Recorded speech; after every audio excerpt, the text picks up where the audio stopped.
How do you plan your dream adventure? Today I'm going to be sharing with you the 12 stages of planning your expedition.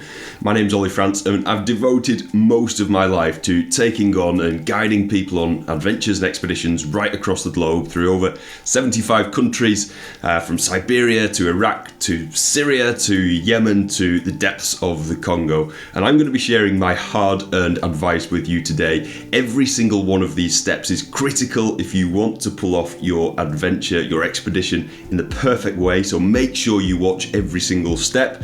Some of these stages I will be going into more detail in extra videos, so make sure you hit subscribe to this channel and you will not miss any of that information. So let's get straight into it. Step 1, the idea.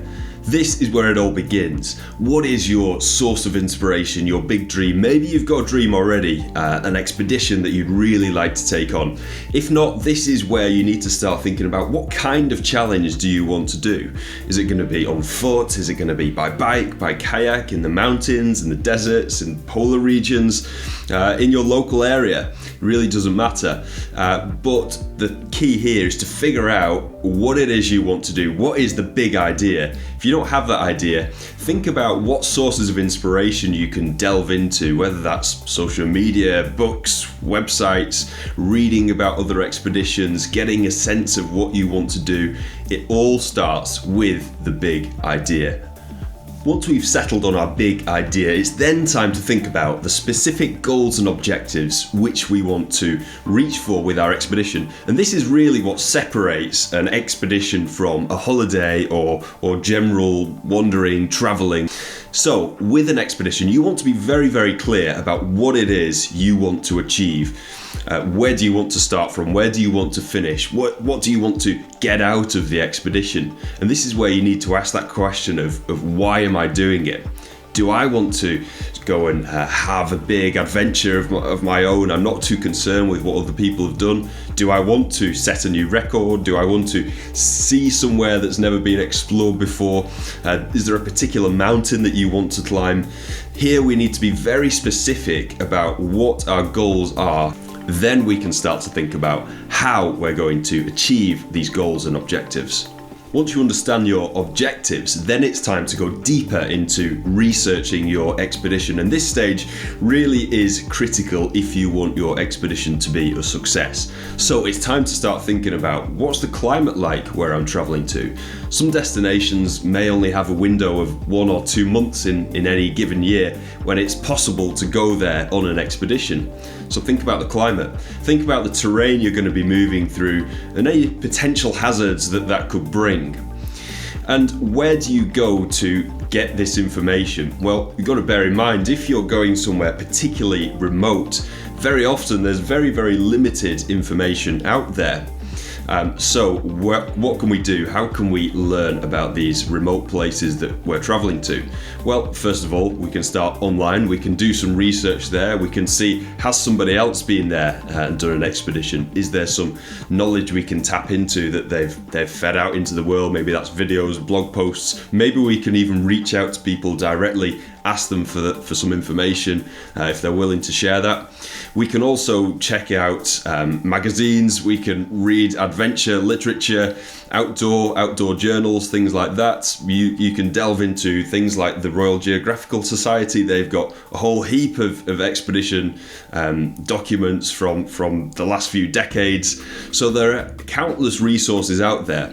Another really critical source of information, as well as what you can find online and through that initial research, is by finding really good local contacts. And this is something I've assembled a team of amazing local contacts right across the world through many, many countries, and they've been pivotal to the success of many of my expeditions.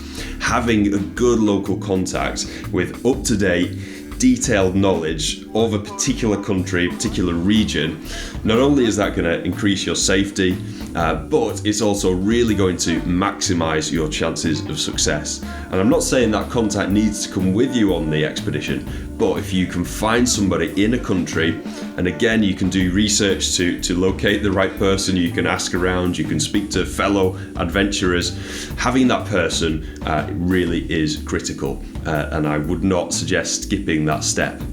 Step 4, funding. How are you going to pay for this dream adventure? Well, this of course is one of the big questions, and I'm going to do a more detailed video on this subject. But how are we going to pay for it? By the time you've worked out your objective, you're probably starting to get a sense of how much the expedition is going to cost. You may have an approximate budget by this stage. So how are you going to pay for it? Well, you may have the funds available, you may be able to self-fund the project, you may be able to work and save up a bit of cash to fund the project. If that's not going to be a possibility, then you can start to think about, is it possible to get some sponsorships, some brand deals? This can be hard, this can be tricky, but the opportunity is there, particularly if your expedition has some unique angle to it, something interesting, something which aligns with companies. And sometimes it may be a case of getting some free kit from some outdoor brands. That's always a possibility. There are other sources of funding out there. There are specific grants, again from the Royal Geographical Society, from Mount Everest Foundation, just to name a couple. There are lots of grants out there. Sometimes if you're at a university, you could get potentially a grant from your university.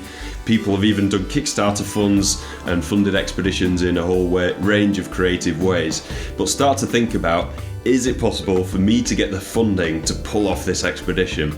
And this really is a big question. Sometimes it's time to go back to the drawing board and say, okay, maybe it's time to scale things back a little bit, or it's time to really invest some energy and time into reaching out, networking, and trying to build this expedition into a bigger thing. Expeditions don't always need to be expensive, high-cost things. You can certainly do expeditions cheaply, but if it's going to be expensive, thinking about how you're going to fund it really is important. Step 5, assemble your team. Here it's time to start thinking about, would you like to bring other team members into this expedition? Maybe it's going to be a solo expedition, in which case there still could be a team element. There could be those local contacts which I talked about. You may even need support from back home. You may need people checking in on you, people who are available for you to communicate with. But if you want to build a team to take with you on this expedition, then you need to think about what skills and experience do the people need. Do you know people already who are keen to come and join you on an adventure?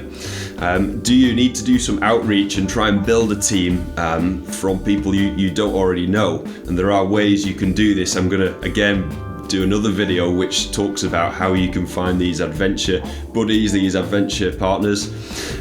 Think about the skills and experience which are required. Think about, are you going to get on as a team? And this is where doing some kind of a test run, maybe a local couple of days in the mountains or a couple of practice runs will be useful just to see how your team dynamics work. Think about what different skills people bring into that team environment. Are you able to work together well? You may also want to think about, what kind of temperament do your team members have? Do you want somebody who is potentially a loose cannon who may be very, very high maintenance, very difficult to work with?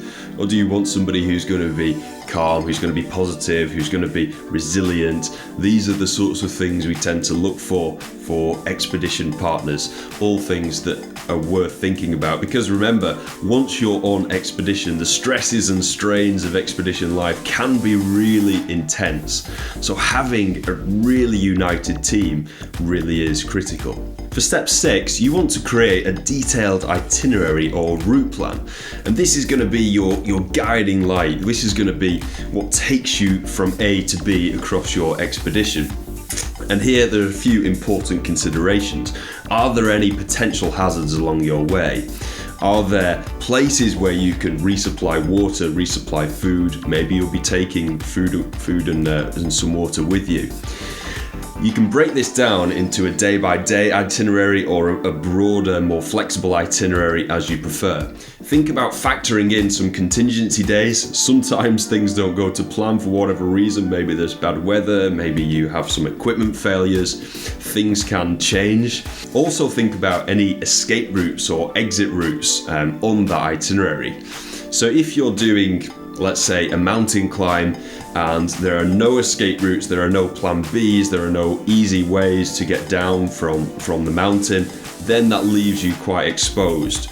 So to minimize the risk, then we can factor in, okay, at day 3 here, there's a possible escape route. So if things aren't going to plan, we know we can get off the mountain. Thinking about this beforehand will mean that once you're on expedition, you have plan Bs, you have backup plans, so that if something goes wrong, you know exactly what you're going to do.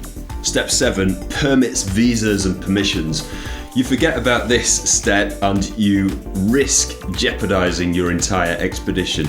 It seems very simple, but having the right visas, the right permits really is crucial. So what do? Well, first of all, figure out the destination you're going to. Do you need a visa for that? How do you go about getting that? Many countries are visa free these days. Sometimes you need to apply for an e-visa. Sometimes you even need to go down to the embassy wherever you're located and get yourself a visa that way. If you're going to specific regions in certain countries, for example, in Tajikistan, there's a certain area where you need a permit off the government. It's like that in many countries actually, so doing some research, figuring out where you're going.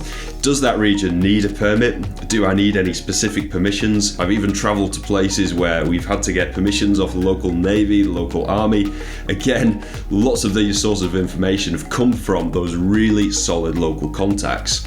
So figure out what visas, permits, permissions you need. Get them a long time in advance. These can be time-consuming, bureaucratic processes. Get the visas squared away and you'll be all set for your expedition. Step 8, equipment and supplies. When you're planning an expedition, I would recommend coming up with a detailed kit list so you know exactly what you're going to need for this expedition. Some of the considerations here are you want to generally minimize the weight that you're going to be carrying, but also think about the robustness of the kit you're going to take, and often there's a balance there. Sometimes it's a case of choosing between weight and robustness or finding a middle ground. What I would recommend is field testing the kit that you're going to take with you. After all, on expeditions, often you're in very remote areas. You really need that kit to stand up to the task and do its job. So test that kit, make sure it's going to be up to the challenge. There are often also certain crucial pieces of kit which you may want backups for or redundancies.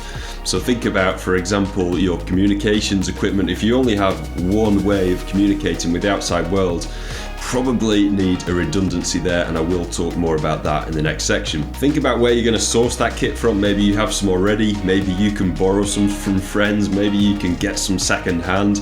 Think about these options often before going out and buying lots of new expensive kit. It can be expensive. Also think about renting kit, that's sometimes a possibility. On top of your kit list, often you want to think about food supplies if getting food locally isn't an option. Here you may want to think about freeze-dried meals, very lightweight, high calorie options. There are other alternatives to freeze-dried meals. Again, you really want to think about the calorie to weight ratio with all expedition foods so that you're not carrying too much weight, but you're getting lots of calories within that weight. That's a really important factor. Also, of course, think about how long that food can keep. Is it suitable to be taken out into a very hot or a very cold environment? Is it going to last? Is it going to be properly packaged? Are there things you can do to reduce the packaging or minimize the weight in that way? These are all considerations that you need to think about. Come up with your kit list, field test the important items, think about any backups that you might need, and then you'll be really in good shape to have the right kit for your expedition. Step 9, communications and emergency plans. You ignore this step at your peril when you're planning an expedition, as I've almost found out in my early years of expeditioning. So, thinking about communications, how are you going to contact the outside world and communicate? Well, I like to think of communications as a layering system, and it's always good to have numerous layers, numerous backups, so that you know you've always got the means to communicate. At the very basic level, this starts with a mobile phone, and I would sometimes take 2 mobile phones, a cheaper second phone, or potentially a phone with 2 SIMs so that I can have my UK SIM and buy a local SIM which fits into that device. That local SIM will generally enable you to get good mobile phone service, and again you can do research to figure out the area you're going to. Does that get good phone service and which is the best operator to go with? That's a very important step. Again, that local knowledge can be really useful here. On top of your phone, you can then think about more detailed layers of communications. So if you really are somewhere remote, you may want to take some sort of satellite device. This could be a satellite phone. They can be expensive. Phone calls can be very expensive on them. This is an item that you can rent if you don't want to invest in a satellite phone. You can also get other satellite devices such as a Garmin InReach or a spot tracker. Again, I'm going to do more information on this in a separate video. But having these devices will enable you to communicate with the outside world no matter where you are. You can send messages, you can even have an SOS switch, which if things really go bad, you can press that and then rescue will be orchestrated. But you don't just want to rely on these communications devices, also think about who are your points of contact. So locally, who you're going to call if something goes badly wrong. Is there some sort of local mountain rescue service? Again, is there a local contact who can come to your help, can assist you? Are there other teams potentially in that area at the same time? Sometimes it's useful to research that, and then you can be in communications with each other. You can feed information back and forth. That's really useful. Also think about back home. Make sure that the people back home who may be worrying about you on your remote expedition, how are you going to communicate with them? And do they know what to do if things go badly wrong? Step 10, contingency plans.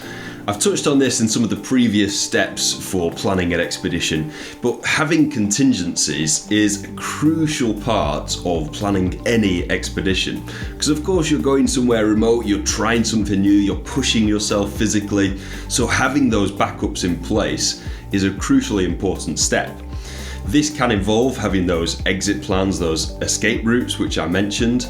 It can also involve having backup options. So say you've gone to climb one particular mountain, for whatever reason this is impossible, there may be a high avalanche risk, there may be other conditions which make it very difficult. Is there a plan B nearby, something else you could go and do so that all of that time and effort and kit you've taken out there isn't wasted? This is also where you want to think about the different elements of risk within that expedition and conduct a risk assessment really. So what hazards might you expect to encounter on this expedition? What's the likelihood of these hazards arising, and what can you do to mitigate that, whether that's through planning, through taking certain items of kit, through avoiding certain areas. Thinking through the process of risk assessing your expedition will mean that if you do find yourself in a tricky situation, you know what you're going to do already. You don't need to think on the spot. You have a plan, you can act on it, and then you can move forward and get yourself out of that situation. Step 11, training and recce's or reconnaissance. So this is getting yourself physically prepared for the challenge to come. Expeditions by their nature are going to demand a lot of our physical energy. They're going to be challenging, testing in ways we may not conceive. So we need to make sure that our bodies are up for the challenge. So getting ourselves in good shape, you may want to come up with a training plan. You may want to do some specific training. In fact, I'd highly recommend doing some specific training to make sure that you're building up steadily in the weeks and months building up to your expedition, to make sure you're really physically prepared to take on the challenge that you're doing. And also being out there in the elements over the weeks and months building up to your expedition is going to help to build that mental strength that you're going to require on this big expedition. So having all of those in place is very important. Then you may want to come on to going out into that specific area. This is not a necessary step, but if you really want to be extra sure, you could go and do a training run or a reconnaissance trip to the area where you want to undertake an expedition, learn more about the terrain, about the local contacts you can use, about water supplies, about food options. This will help to give you a really robust sense of what the expedition is going to look and feel like, and help you with preparing, with field testing some of your important items of kit. So in my experience, it's always good to overtrain and make sure you're well beyond the state where you think you need to be physically, so that you've got something as a backup. And An old guide once told me that stamina equals safety, and so if you are in a remote, hostile place, for example, having the stamina to keep on going, to keep on pushing, can be the critical thing which secures your safety. So you're all set for your dream adventure. You've done all of the research, all of the planning, all of the training. The final thing you need to do before setting off on this expedition is one last review. Make sure you've got all of the kit you need. Make sure you've got the right contacts. You've got a good communications plan in place. You're trained, you're physically ready for the expedition. You've got the visas, permits, permissions you require. Also check in to see if there's any local recent changes in the area you're traveling to that you need to know about. By this point, you should be all set for your expedition. I really hope that you found this video useful. This is many years of work and knowledge has gone into this video, thinking about these important steps. You skip any one of those and you risk jeopardizing the expedition. So feel free to re-watch this, go back to different stages. As I said, I will be delving into some of these steps in more detail in extra videos. So I would really appreciate it if you can hit the like and subscribe buttons below. This really helps, and I'd love for this video to reach a wider audience. Thank you so much for watching, and I look forward to seeing you in the next video.